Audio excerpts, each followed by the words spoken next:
et mes acclamations, mon enthousiasme. Viva notre bienfaiteur. Olé, olé, olé. Et tout de suite, on part au théâtre avec vous, David Roffé-Sarfati. Bonjour David. Bonjour Cyrielle, bonjour Sophia. Bonjour. Alors, de quoi va-t-on parler aujourd'hui ? Moi j'ai tout de suite pensé, c'est ce dont je voudrais vous parler aujourd'hui, parce qu'on parle de combattante. Moi, devant ce mot, j'ai immédiatement pensé à un énorme succès parisien, une comédie très drôle, qui raconte l'histoire d'une combattante avec une troupe de comédiens fantastiques. Parce que j'ai compris aussi que Sophia, elle aimait beaucoup l'acting, et je vais vous parler d'un grand spectacle d'actrices et d'acteurs. La pièce s'appelle « Comme il vous plaira » de William Shakespeare. Un Shakespeare comique, ça existe. Eh bien Puisqu'a oui, priori, Cyrielle. On se marre. Oui, ce Shakespeare est étonnant et quasi unique parce qu'il ressemble à une comédie à la Molière.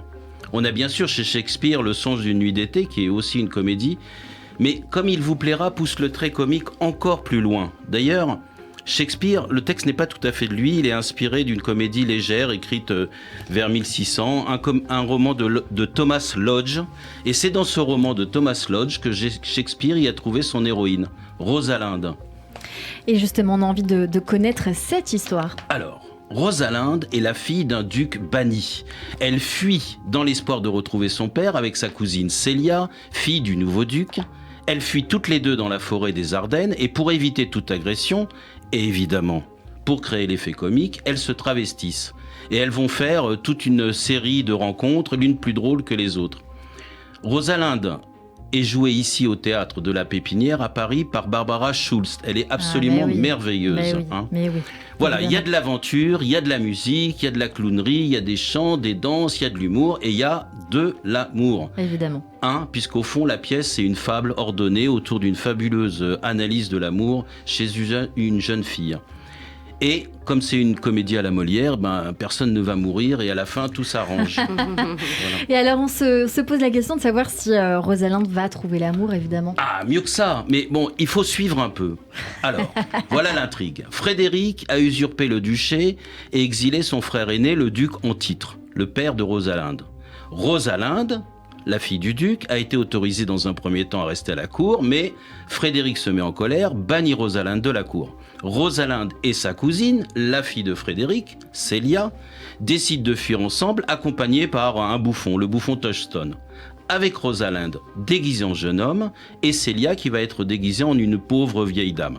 Entre-temps, faut suivre, Orlando, un jeune gentilhomme du royaume qui a eu... Pas le frère de Dalida. Pas du tout. Ok. Bon, alors en tout cas, ce jeune gentilhomme du royaume, il a eu un coup de foudre pour Rosalinde. Il est forcé de fuir de son domicile après avoir été persécuté par son frère aîné, faut suivre, qui s'appelle Oliver. Il fuit aussi dans la même forêt que celle de Rosalinde, la forêt d'Ardennes. Et donc, pourquoi David, c'est une histoire de combattantes? C'est ce qu'on a envie de savoir.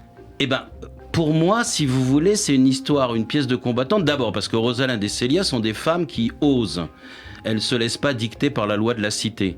Célia même désobéit à son père. Et puis, elles sont des femmes d'action. Elles vivent des aventures que l'on prête classiquement aux hommes.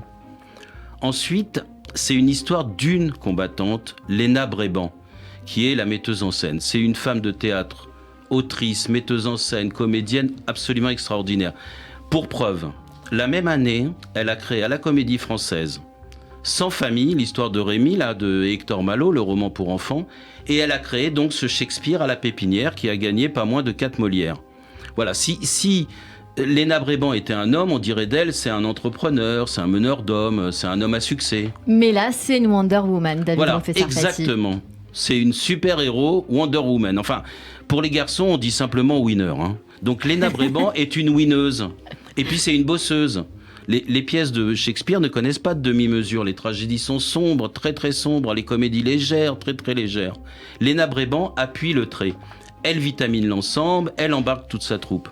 Les acteurs se déplacent dans l'ensemble de la salle, c'est dynamique, c'est drôle, ils rentrent, ils sortent par les portes réservées au public, montent dans les corbeilles, les balcons, les poulaillers, enfin ils utilisent tout l'espace quoi. Puisque Shakespeare fait dire à un de ses personnages dans la pièce « Le monde entier est un théâtre ». Voilà, elle est winneuse aussi pour ça, et elle est aussi winneuse parce que, parallèlement, Léna Bréban a écrit une pièce sur l'égalité homme-femme qui explique les rigidités autour du genre. La pièce s'appelle « Renversante ». elle inverse les garçons et les filles. Par exemple, la couleur rose devient une couleur cool, tandis que la couleur bleue devient une couleur ringarde. Voilà. Elena Bréban joue cette pièce tout au long de l'année dans les lycées. Et après les représentations, elle anime des débats avec les élèves. Voilà. Sophia, c'est ça dont je voulais vous parler aujourd'hui. Je crois que vous allez adorer, comme il vous plaira, de William Shakespeare par Léna Bréban à la Pépinière à Paris. Et puis je vous souhaite de rencontrer Léna, qui est une combattante et que vous allez adorer. Forcément adorer. Merci beaucoup David Roffé-Sarfati pour cette première sur Radio J. On se donne rendez-vous la semaine prochaine. Avec plaisir. Le serait indécent. Parfait. Allez, tout de suite,